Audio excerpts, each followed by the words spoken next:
Trending on Twitter.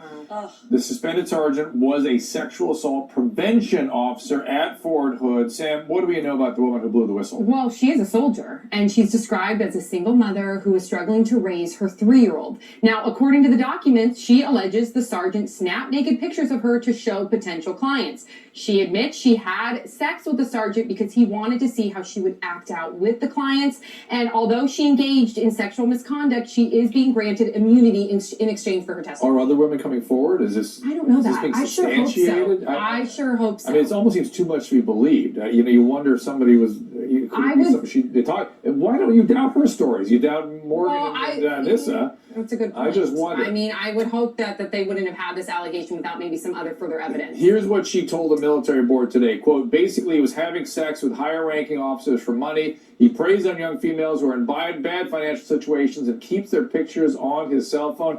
Evie, did you buy this? And if so, what's going on here? All right, as far as the young woman, I don't think she should be completely, innocent in this. She made a conscious decision to participate in this act, regardless of what her financial situation is. If it's true, Evie, right? I mean, it's possibilities she is distorting all this. It's possible. We don't have other women stepping forward yet.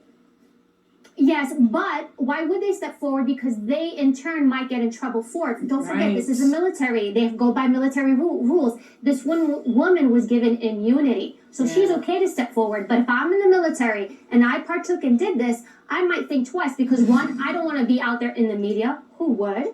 And then two, she might be dismissed or have charges against her. So we may not see other women, Dr. Drew, step forward. I have to disagree with you maybe a little bit there. Just in the fact that, and look, full disclosure, I'm a military wife. So first of all, this is seriously disappointing to me because most of the people in the military really hold to high standards. And this guy is a senior non-commissioned officer, which is his duty to lead, younger officers. That's how the structure works in the military. It goes from top to bottom, and you're there to protect the young ones. I think she was a private, which is what, six months to a year in the Army. She was young, she was desperate, she's trying to raise her Leanne, just him having a relationship with her is bad enough, is what you're saying. Is that right? Right. You're usually enlisted rank. You can have, you're not supposed to go officer and enlisted. Yeah. But regardless, I think he was preying on her. Yes. She had financial issues. She's probably very young, single mom trying to raise her kids. And in the structure of the military, it's just like PTSD. You come out and say you have a problem, or you talk about your senior enlisted officer, you're probably going to get in trouble. I think she was afraid to speak out. And the only reason why she would come out is because she got immunity, and I'm okay with that if this comes out to be true. Heather, do you have any thoughts on this? Yes, I'm dying to see the Lifetime movie that's going to obviously come out probably about a year from now. And I think it could be pretty juicy. I mean, it's awful, it's sad, but it's a Lifetime movie. And Heather's happy about that. I'm a little bit happy about how I'll be spending a Saturday a year from now. I'll probably be joining you. But it is alarming that the Pentagon it's disgusting. And the Pentagon recently said that the number of sexual assaults against women in the military has jumped 35% since 2010. And like Leanne just stated, that number could very well be higher because people are afraid to come forward because of the repercussions. Well, that's right. And this story comes on the heels of an Air Force officer allegedly arrested after groping a woman in a parking lot. He ran a sexual prevention unit as well. Evie, I do think that people with these sorts of issues are drawn to the victims, even when they think they're going to try to help protect them.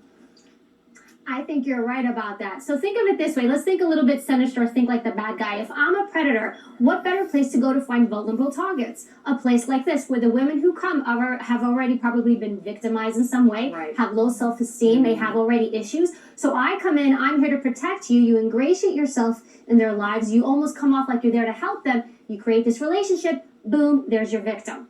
And I understand, Evie, you had some sort of concerning things to say about people in the military. Now, I read something you had said about who's in the military that sort of bothered me. Do you want to talk about that? Right. So look, I respect the military. I've worked with the military. They're the greatest organization. However, we should also keep in mind that the quality and character of everybody in the military is not going to be on that standard.